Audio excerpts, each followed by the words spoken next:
Ms. Lewis? All right, thank you. Looking at the time and also the fact that we lost administration, and I don't want to keep the candidates here any longer. There's a couple of things that we must address, and one of the first things that we must address is we have a candidate that refused to answer questions. And so the fact that our colleagues keep voting for someone who continually refused to answer key questions about fraud, they're important because we're dealing with multi-million dollars on this body. So as she states that she's looking to eradicate fraud and do what's right, she refused to disclose those important facts.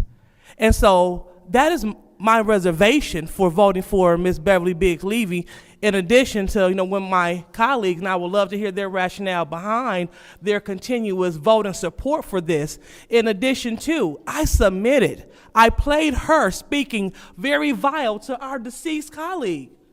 She was calling him shitty, bringing diapers up here to intimidate him. She said that she called his job. But my colleagues keep voting for Ms. Beverly Biggs-Leavy. And so when we say that, and our charter speaks to decorum, that violates decorum. She's violating the charter rules before she even gets to the seat.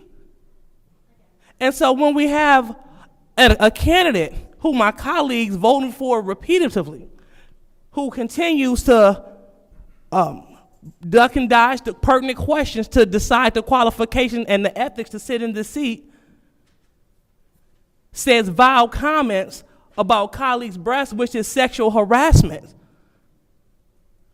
I would like to know the rationale for voting for Ms. Beverly Biggs-Leavy. We have an oath, and we also have a responsibility, as I read before. Section 301 states that it is our responsibility to ensure qualified and effective candidates fill the position. She wouldn't answer clarifying points about her resume. Did she go to my or the University of Chicago? These are things that we're talking about, ethics and truth.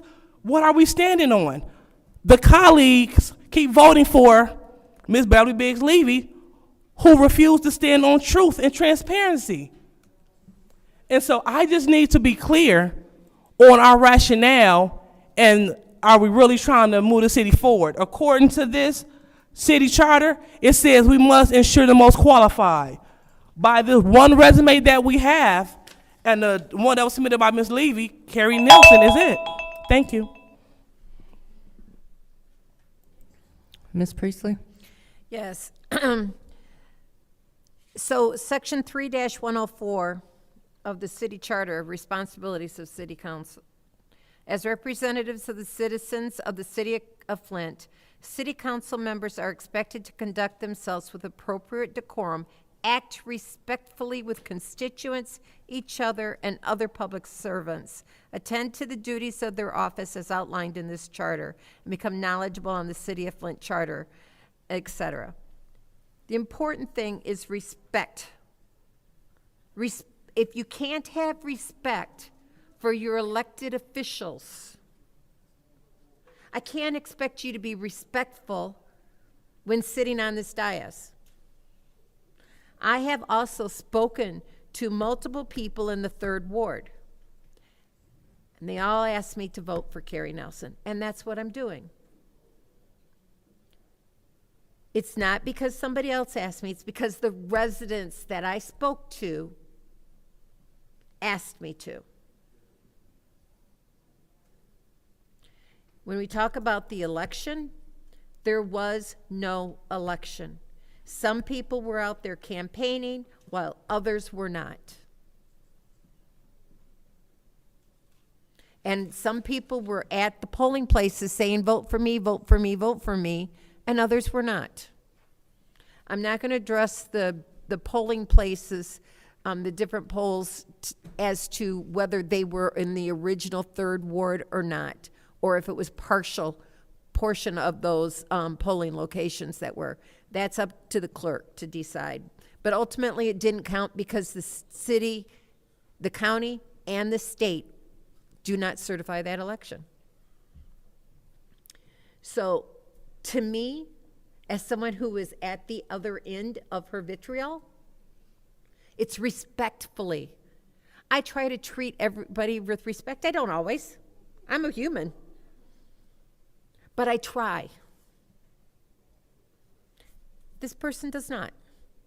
And that, to me, is 100% all I'm about. Thank you. Thank you. I do want to thank my colleagues for suggesting that we take this time to discuss the vote and see if we can come to some sort of an agreement, because we already are on round, 451 when we're talking about just regular leadership. I do, again, commend all of you for coming time and time again. As we're trying to appoint someone, it definitely shows that there is a desire to ensure that your ward is represented. One of the things that I will say, that if we are honest with ourselves tonight, there were only two people who, as we were interviewing and asking questions, I feel gave answers to all of the questions in a way that would be a good representation for the third ward. I feel like there are two people who deserve to be seriously considered tonight, regardless of any kind of feelings or whatever you may have in regards to those two people. I also feel like there are two people who have as far as council meetings and attacks on council members and personal attacks on council members, I'll say personal attacks, who have not participated in such behavior. And so if we are to do what the charter states and pick the best qualified or the most qualified, and as well as if we're talking about my colleagues and they talk about respect and how this needs to work, I think there are two people we should, as a body, be considering. I think that to have 3 minutes and to take 3 minutes to tear down colleagues, as opposed to saying why you are for or against a certain candidate, I think that that is a waste of not only the time that we have now, but also a waste of time for those who are interviewing, because this should not be about us and what was said amongst us and when it was said and how it was said. It's the bottom line is we all asked interview questions tonight. Those questions were answered, and so you have to be honest with yourself and with the residents of Flint, and the performance that you saw tonight is what we have to base our decision off of. I also think that the sooner we appoint, because that is what the state of Michigan told us we have to do, because there was no election. Those numbers do not matter. Those numbers that we were given tonight were incorrect. It was 500 and below. Go ahead. Pause my time, please. What's your request? So did you know, according to the county clerk, that Beverly Biggs-Leavy had 589 votes, leaving 1,900 votes on the table with 542 undervotes? Just want to be clear, because our colleague said that she had 789 votes. Thank you. Thank you very much. And so in regards to, thank you for correcting the numbers to an election that did not matter. According to the state, it's up to us in our charter to decide. So we are now doing our part. We've heard the interviews. We've had the questions answered. And in my opinion, there are two people we should be considering if we're going to be honest. And after we consider whatever tonight, we can immediately set an election, because this deserves to go into the hands of the third ward after this process. Thank you.